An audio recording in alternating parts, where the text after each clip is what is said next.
Okay. So, hello, welcome to the Virtual Business Owners Network on Friday, the 21st of June, the longest day in the year. My goodness me. And we have Rory Williams, who's a chartered accountant, and he's going to give us some basic tips for bookkeeping software. So can I turn it over to you, Rory, and can I ask everybody else to go on mute? thank you very much, Alex, and good morning, everybody. Alex tells me this should take about 15 minutes, but what I'm going to try to show you is that with accounting software, you can save time, so it may not last 15 minutes.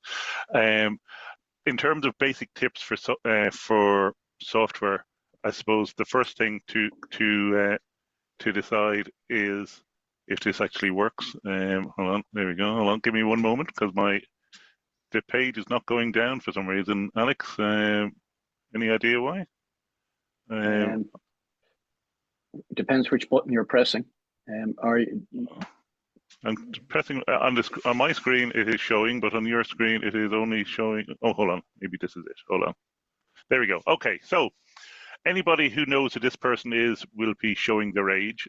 This is a guy called Victor Meldrew, who was in a comedy called One Foot in the Grave. And why have I put him up? Well, it's kind of to show that we need to move with the times. So when I started out in accounting, there was a computer in the corner, one computer, you didn't really get to use it. You prepared accounts with a A3 piece of paper where you literally added up the numbers which you had written down on a piece of paper, and you added up all the columns going from left to right. Now, as a training exercise, it was fantastic because you could actually visualize how everything came together, as opposed to now when it all just goes into the computer and the answer is, well, the computer says that's what it is. But you do need to move the times because you need to basically look more professional as you go along. And why I've put this one up is basically, for anyone who knows it, this is Clontarf, and it's a picture of a sunset. And before I get into actual accounting software stuff, the reason for that is the old phrase I've often heard of the sun rises and the sun sets, and we just complicate the bit in between. And it's the same with business and accounting. You go out and you run your business, and you go home, and you just, when it comes to accounting software, you can just complicate what you do with it. And the joke there is about having balanced books. It's important to have informed information so you know what you're doing, because if you don't have the information, you can't make the decisions. Dilbert, in typical Dilbertness, he just makes up all the numbers. And the thing is, if you make up all the numbers, you may get right, you might get wrong, but if you have the right information, at least you have the information to make the decision. You may make the wrong decision, but at least you've made the wrong decision with all the facts. And where accounting software comes along is it brings in automation as opposed to a manual process. So the manual process, historically, if you go back centuries or millennia, it was all down to, they counted pebbles and, how many pebbles were owed to people and all this kind of stuff. And then you had the quills of Dickensian times where people would, write into the books and on the ledgers and who owed the money and so on. And it all takes time. Whereas the benefit of accounting software, whatever one you use, and I'll talk about a few of them, is that it reduces the stress and it saves you time. And the key thing with the time is it's fundamental. So once you have your accounting software, it allows you as the business owner to have your finger on the pulse to know what's happening in your business. It enables you to take responsibility and to understand your business and numbers.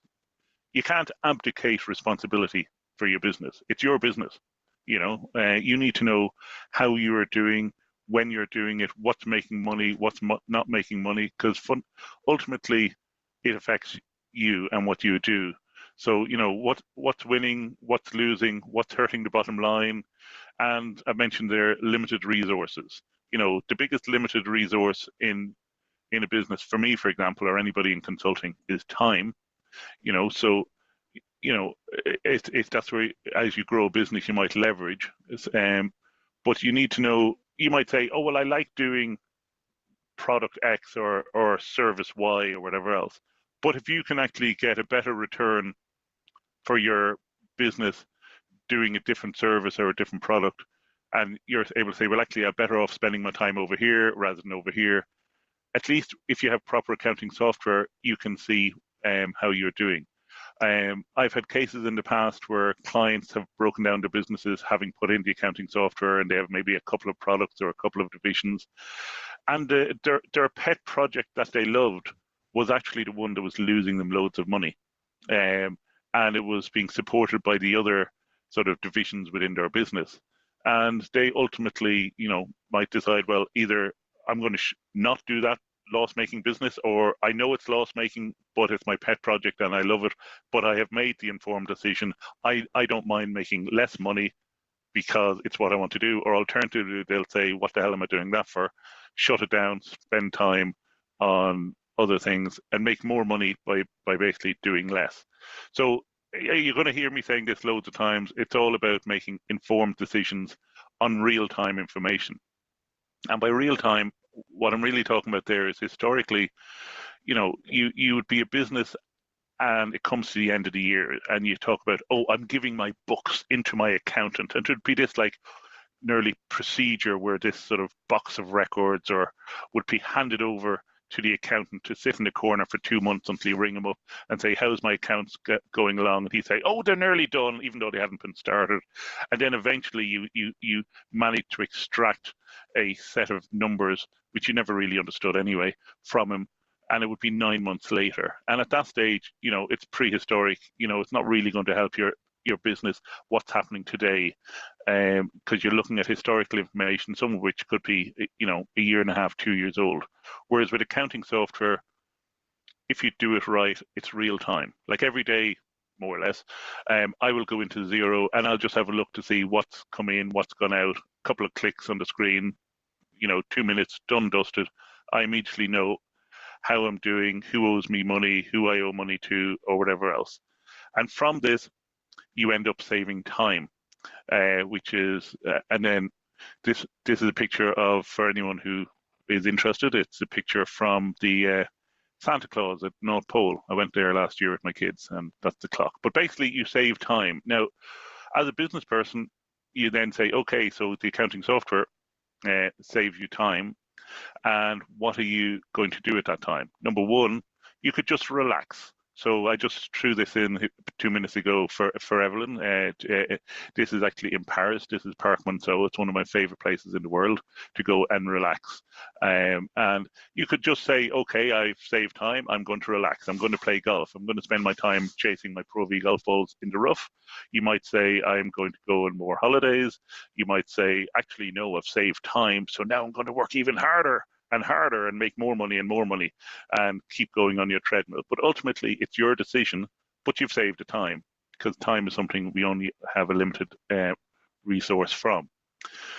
From your accounting software, this idea of looking professional. Now, looking professional is one of these variable concepts which over the last few years has completely changed. So like the idea of the accountant having his office and having all these dusty books in the corner and wearing a suit and tie and looking like an accountant, or your builder client who gives you your scrap of paper with your bill on it. But whether you are a professional or not, at least you can fake it till you make it and look professional. And the accounting software will enable you to present proper looking invoices done quickly, and it'll save you a lot of time. Like I have a plumber that comes to me, thankfully not too often, but when he does come, he is literally just about sat into his van, and I have a ping on my phone and I have the invoice there, and he has sent it to me from his system. I click on a button and I pay it. Done and dusted. He probably hasn't even got to the top of the road, and he has invoiced me, he's been paid, his debtors has been reconciled. So it gives you a professional image. You might say, oh, it doesn't matter, everybody knows me, they come to me, they look at me. But if you're out there marketing to new business, they mightn't know you, and perception is all important.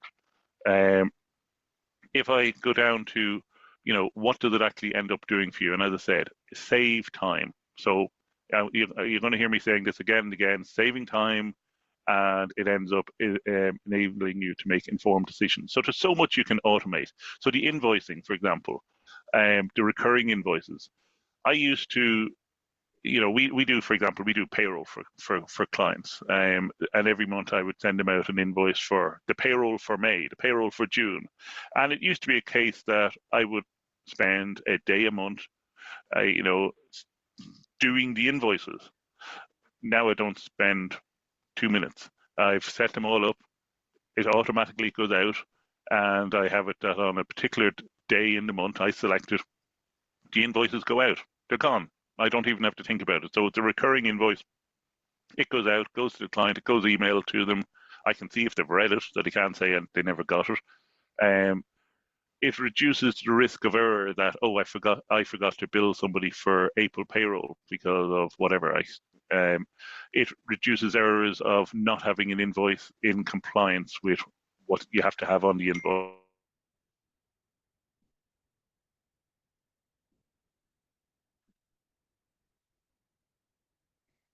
Yeah. Keeping it. Oh, my internet connection is unstable, it says. Hopefully you can still hear me. So repetitive tasks, you just automate, you forget about it. So having set up your recurring invoice, looking lovely and professional, you want to get paid because firstly, 100% of invoices not sent out don't get paid. And a client is not a client until they pay you. There's no point saying, he's a great client, look at all the invoices I've sent to him, if he hasn't actually paid you. So again, with the accounting software, you can set up statements to go out automatically. You can send up reminders in differing degrees. So for example, with Xero, personally, I don't do it, but some clients do. I prefer to just do it myself every so often. But you could set it up, for example, that on the 25th of every month, every client who owes you money gets a statement. Now you might say, why are you doing it the 25th of the month, not the end of the month? And I say, well, if I do it at the end of the month, they'll say, sorry, you've just missed a payment run for this month. You'll have to wait till next month when you do the next payment run. Whereas if I send it on the 25th of the month, they have it. And then I'm able to say to them, well, you have it, and you're doing your payment in the next couple of days. Don't forget me. You can set it up you can also set up reminders in increasing levels of severity. I noticed it's now overdue. You could set it up to issue out the day after it's due. A month later, it's really overdue. 2 months later, I'm sending the boys around. Something which Alex mentioned is the bank feeds. And bank feeds and bank rules. So I am going to be talking about Xero, but it does apply to every accounting software out there at this stage, I would have thought.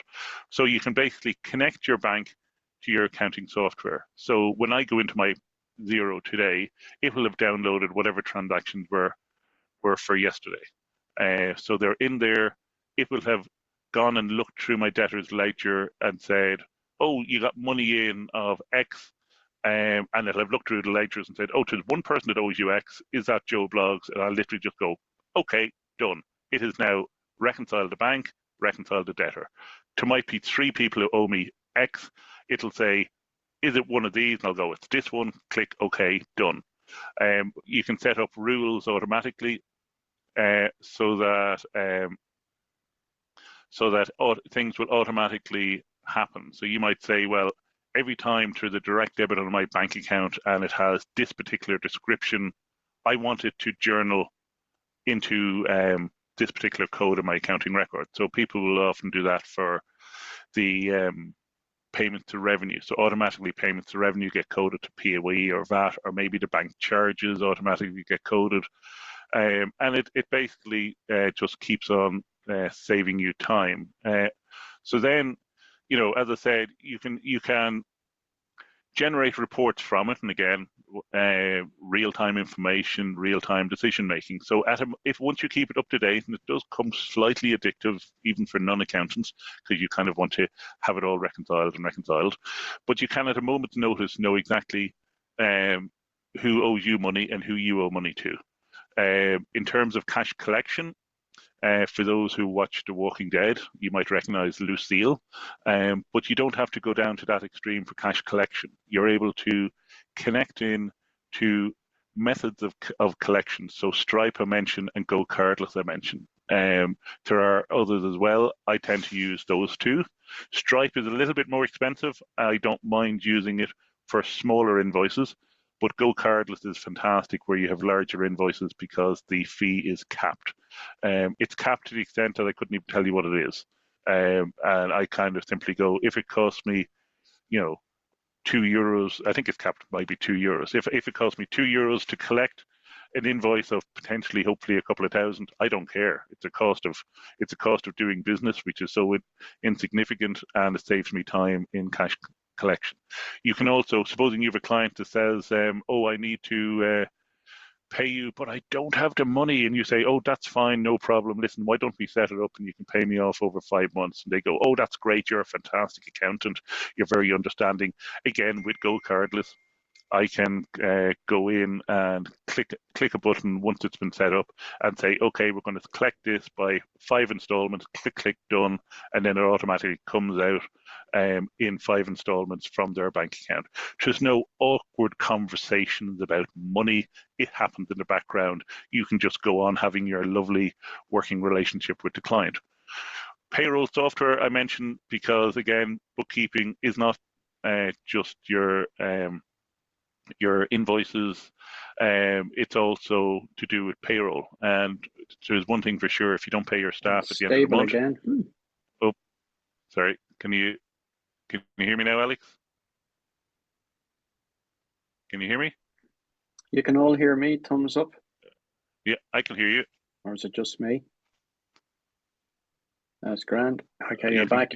Okay, I'm back. Sorry. Okay, so yeah, so payroll software. You can. I just mentioned that because, especially since January this year, where you have enhanced reporting requirements for businesses if they're paying certain expenses and they have to be reported to revenue.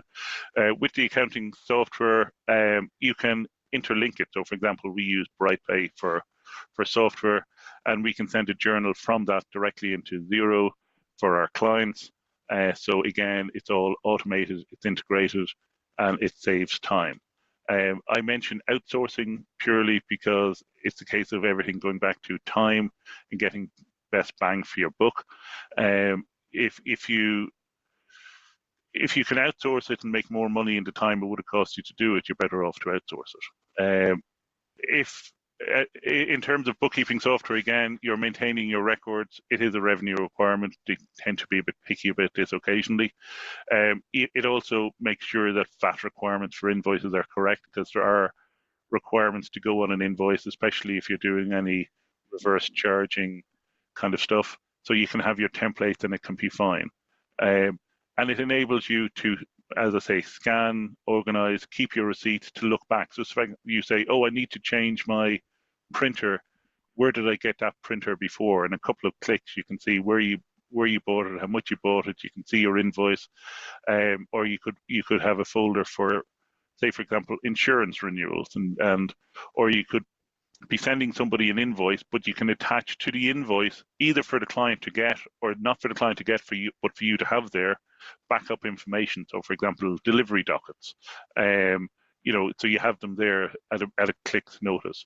And you have your backup for all of your invoices. There's apps on your phones that you can get where literally you can take a picture of the invoice, couple of clicks, it's in your accounting software. It comes in as an email. Click forward to an email address. It goes into your software.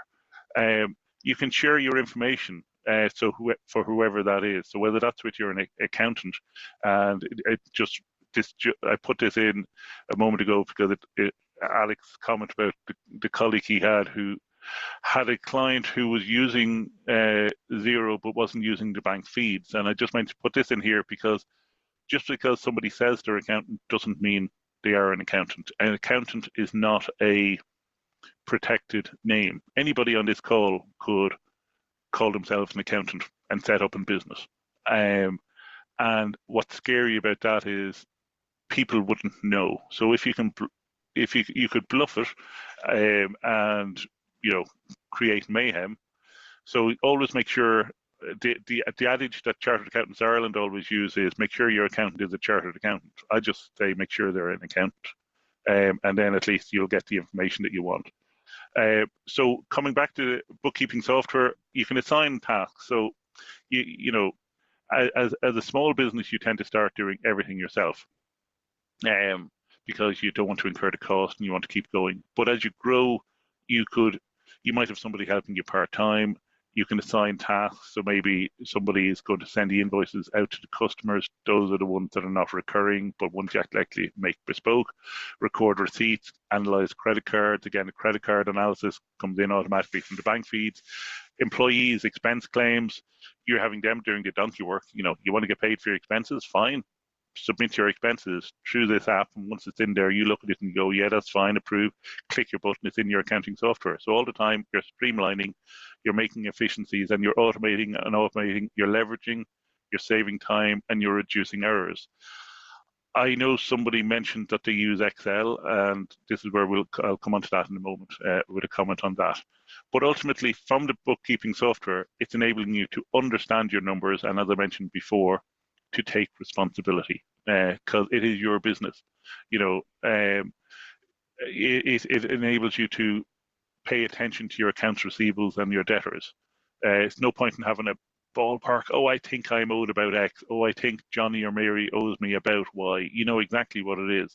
You can be sitting in reception for a client going into a meeting, if you're not having a virtual meeting, and literally on your phone, you're able to see exactly what they owe you. You could be in a meeting with them and say, oh, don't forget, Johnny, you owe me for those invoices. He says, oh, no problem. Once you send me a statement, I'll have it paid. And you go, no problem. Take out your phone, click, click. A couple of clicks, you go, that's in your invoice, or that's in your inbox. Will I wait here or out in reception while you pay that? It's literally, it saves you so much time. In terms of departmental analysis I mentioned earlier, it enables you to break down how you are doing in a means that makes sense to you. So you might say, I want to know how I'm doing in terms of selling by salesperson or product type or customer location. And you can set up analysis so you know exactly where you're doing, and with that you can identify trends in your business. You can identify where it is making sense and where it is not making sense, and as I said, did I mention it enables you to make informed decisions. Now, maybe the wrong decision, but at least it's an informed decision, and it enables you to make better use of your accountant.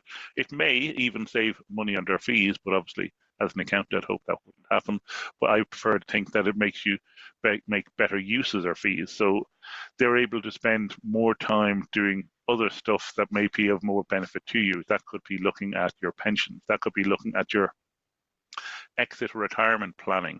It could be looking at passing your business on to the next generation, but ultimately you're getting better bang for your buck in terms of using your accountant. So coming to software, there are many things that are out there, and it ultimately is what works for you. Many a person has used Excel for many years. My own sister-in-law used it for her business for years and years, and her business got up into 7 figures, and she was still using Excel, and she was an absolute terrier with it. She was, fantastic. But the problem with Excel is it can make a mistake and you may not notice it. And there's a good friend of mine who I've known since I was in junior infants, which is a few years at this stage, and he uses Excel, and no matter how much I ask him or suggest to him and tell him about all the savings he could have by moving to a computerized software, he likes his Excel and he won't change. Even when we do his year-end account and we point out, oh, you have a mistake here, you now owe an extra $3,000 in VAT, and he'll grumble and groan, but he still won't change. He's currently selling his business. And I had said to him before, which he ignored, but I said, if you're selling your business, you're selling a dream to somebody. And, you have your systems, procedures, your customers. And if you're selling your business and your accounting records are on Excel, will a potential purchaser look down their nose at you slightly that you're not fully professional, this airy-fairy concept that we mentioned before, as opposed to if you have something on an accounting software like Xero or Sage or QuickBooks or Zoho or whatever it is, it gives a perception that, oh, these people are business people. They know what they're doing. They have it just gives a potentially a better feel for a purchaser and could potentially get you more money. So not only is it saving you time up to that point, but it gets you more money at that point.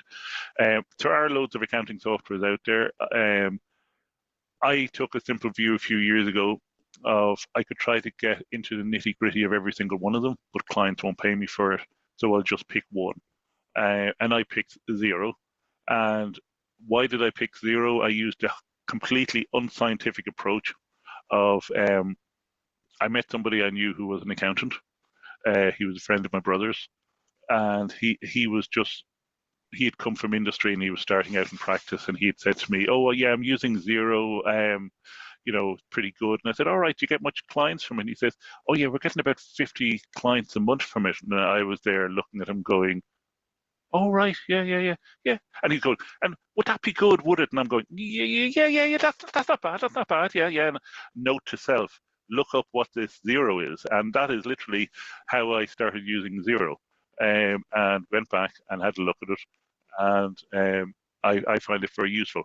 Fundamentally, whatever I talk about Xero, all the other softwares should do it, because at the end of the day, accounting is adding and subtracting. After that, it's down to marketing as to try to make it all look more scary. But fundamentally, it's knowing that if I buy something for one and I sell it for two, I've made a profit. If I buy something for one and I spend two on it and I spend it for 10, I've made a bigger profit. So Xero is a software that is in the cloud. It's on your computer, it can be on your phone, and it's very, very useful. Some of these slides come from Xero, so that's why they have that fluffy corporate look to it. But basically, it is a global platform that helps small businesses to grow and to thrive. It originated out of, I think it's New Zealand, and it just works. For want of a simple way of putting it, it just works. And what they try to do is they try to make things better for businesses all around the world. So they have pushed into Europe, they've pushed into America. They are aimed to try, they will say obviously they try to be the most trusted small business platform, but the reality is, whether it's Xero, whether it's Sage, whether it's QuickBooks, they'll all fundamentally do the same.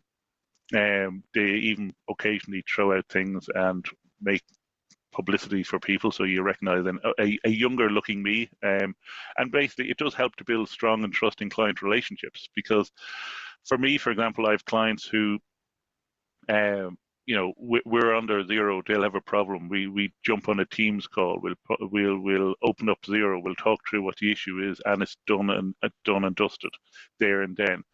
It is very cheap. I know occasionally they will throw up their prices and people will moan and groan, and I sort of go, most people will use standard. They bill in dollars, $46. Rory, can I interrupt you there for a second? You told me you'd be 10 minutes. Believe it or not, you're heading for 25 now. Okay. Oh, sorry. Okay. I want to have our breakout rooms. Yeah. No worries. Sorry, I didn't realize time. Sorry, when I get talking. Sorry, I'll rapidly fire through all of this, right? So, but basically, it costs you about $46 a month. We get 20% off, which we pass on to anybody. So if anyone's interested, I can save them 20%. It is very cheap. Okay, I'll go on. I can share these later with you if you want. Depending on what you do, it shows you what you can do. You can send your invoice, enter your bills, reconcile bank statements, capture, and everything else. It's all fantastic. The main difference between standard and premium is if you're using multiple currencies. But otherwise, for most people, standard does them. And if you're very small and starting out, starter is even cheaper, and that's $29 compared to whatever. Okay, I'll skip through some of this then.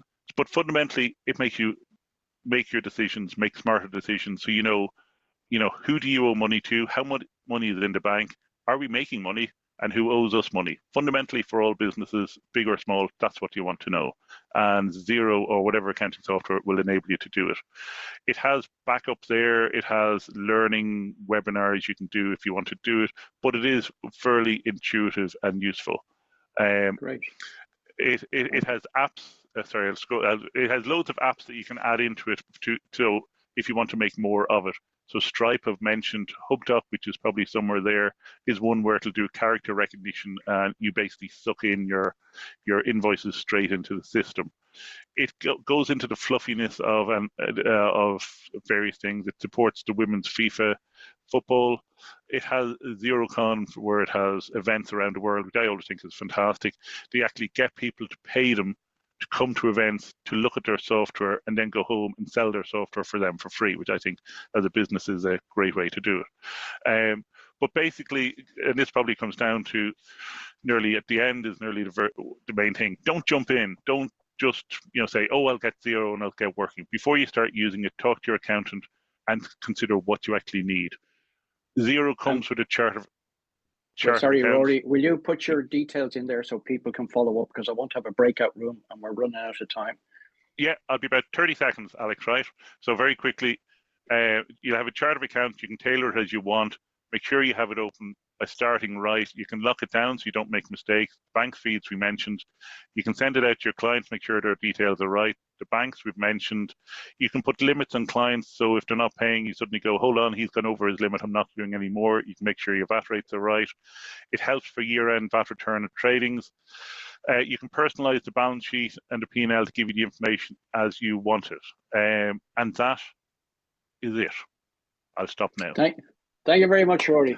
I'm sorry, I didn't think I would waffle on for so long without taking a breath, so I do apologize.